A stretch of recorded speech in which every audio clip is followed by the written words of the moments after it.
In the early 1970s, an experiment on the psychology of imprisonment was carried out at Stanford University by psychologist Philip Zimbardo and his colleagues, who created their own jail in the basement of the Stanford Psychology Building. The students who volunteered for the study were carefully tested. Each had to be psychologically and physically healthy to participate. Some students were then randomly selected to act as prisoners, while others became guards. The researchers surprised the prisoners by having them arrested at their homes and dormitories. The prisoners went a series of rituals to establish their new lowly status. They lived in tiny cells 24 hours a day, cut off from their usual surroundings.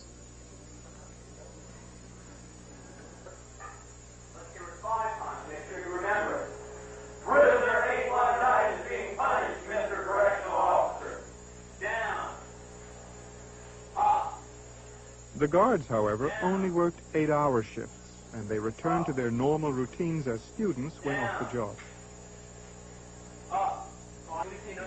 What happened surprised everyone, including Zimbardo. The illusion became the reality. The boundary between the role each person was playing and his real personal identity was erased.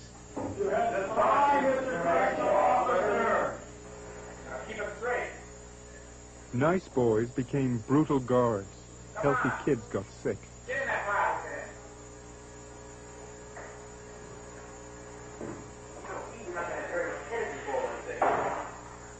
Active ones became passive and zombie-like prisoners.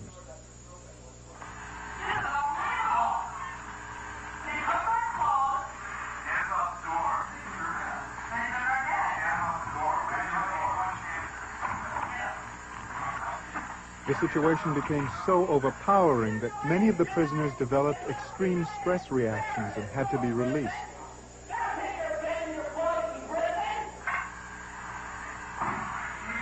But no one ever said, "I quit the experiment." They had lost all perspective. You come over there. You should act it out. You be the bride of Frankenstein, and you be Frankenstein. I want you to walk over here like Frankenstein and say that you love true humanity. What kind of guard would you be? Sadistic or supportive? Would you be a conforming prisoner or a heroic resistor?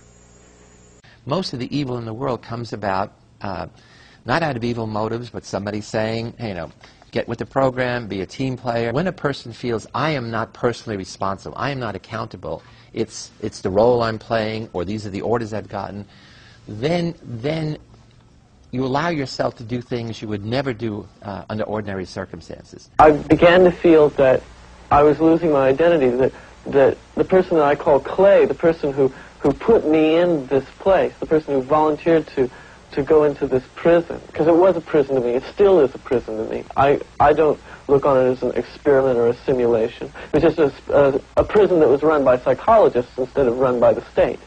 I had really thought that I was incapable of this kind of behavior. I was surprised, I was dismayed to find out that I could really be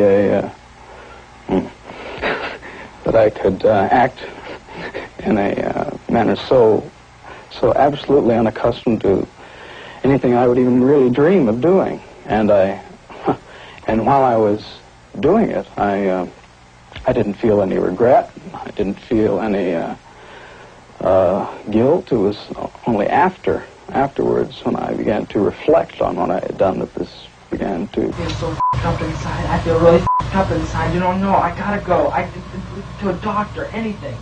I can't say that. I'm up. I don't know how to explain it. I'm all up inside. Out! Out now! God damn it. I'm up. You don't know. I mean, God. I mean, Jesus Christ, I'm burning up inside, don't you know? I just can't take it. The scene you just saw was at the end of only 36 hours into the study. Each day after that, another prisoner had a similar reaction. And so at the end of 5 days, we had 5 kids. Kids we chose because they were normal and healthy, having emotional breakdowns. You put a uniform on and are given a role, a job, saying your job is to keep these people in line, then you're certainly not the same person as if you're in street clothes and in a different role. You really become that person. Once you put on that khaki uniform, you put on the glasses, you take the nightstick, and you act the part. That's your costume, and you have to act accordingly when you put it on. It harms me. Why? I mean harms. I mean in the present tense, it harms me. How did it harm you? How does it harm you? Just to think about it, you mean that people can be like that? Yeah. It let me in on some knowledge that I've never experienced firsthand. I've read about it. I've read a lot about it. But I've never experienced it firsthand. I've never seen someone turn that way. And I know you're a nice guy. You know? You Do you understand? I do. I do know you're a nice guy. Then why, I don't get that because I know what you can turn into. It surprised me that no one said anything to stop me. No one said, Kramer, you can't say those things to me. Those things are sick. Nobody said that. They just accepted what I said. I said, go tell that man to the face he's the scum of the earth, and they'd do it without question. They'd do push-ups without question. They'd sit in the hole. They'd abuse each other. And here they're supposed to have they're supposed to be together as a unit in jail, but here they're abusing each other because I requested them to, and no one questioned my authority at all. And it really shocked me. Why didn't people, when I started to get abuse people so much, I started to get so profane that, and still people didn't say anything. Prisoner 819 did a bad thing. Prisoner 819 did a bad thing. Because of what prisoner 819 did, my cell is a mess. Well, I'm trying to comfort this young man, and he says, I have to go back. And I said, what do you mean? I have to prove to them I'm not a bad prisoner. And at this point I said, no, you're not a bad prisoner. You're Stu, and I'm not the superintendent. I'm Phil Zimbardo. The study is over. And he kept saying, no, I have to go back. I'm not a bad prisoner.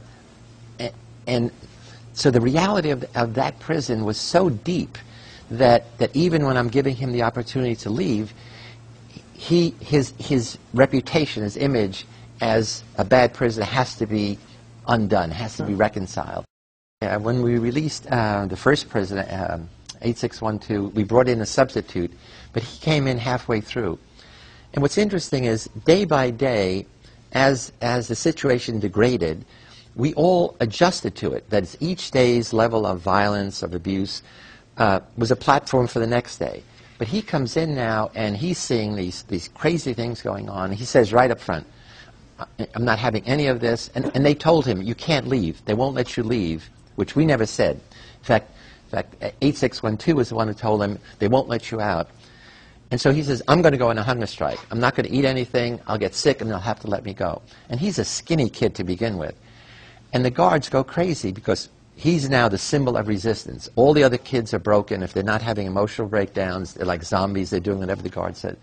And for the next 2 days, every guard on every shift, their mission is get this prisoner to eat those damn sausages. They put him in solitary confinement. They make him hold the sausages. And to his credit, he resists. So he should have been the hero. He should have been the hero for the other prisoners. Instead, he becomes a troublemaker. The guards set the other prisoners against him. They said, if he doesn't eat the sausages, you don't get your visiting hours. If he doesn't eat the sausages, you guys don't get your blankets. If he doesn't eat the sausages, we're going to put your blankets in nettles and spurs, and you're going to spend hours digging them out. So they start jumping all over him. Eat the damn sausages. You're ruining our life. If the extreme nature of Dave Eshelman's behavior tested the prisoners, it also presented the other guards with a choice, to intervene or not. It surprised me that no one said anything to stop me. They just accepted what I said, and no one questioned my authority at all.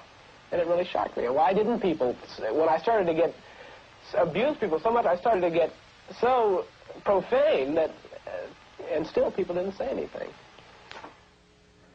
There were a few guards who hated to see the prisoners suffer. They never did anything which would be demeaning of the prisoners. The interesting thing is, none of the good guards ever intervened in the behavior of the guards who gradually became more and more sadistic over time. We like to think there is this core of human nature that good people can't do bad things and that good people will dominate over bad situations. In fact, one way to look at the Stanford prison study is that we put good people in an evil place, and we saw who won. Well, the sad message is, in this case, the evil place won over the good people. It did show some very interesting and maybe some unpleasant things about human behavior. It seems like, you know, every century, every decade that we go through, you know, we're suffering the same kind of atrocities, and you need to understand why these things happen. You need to understand why people behave like this.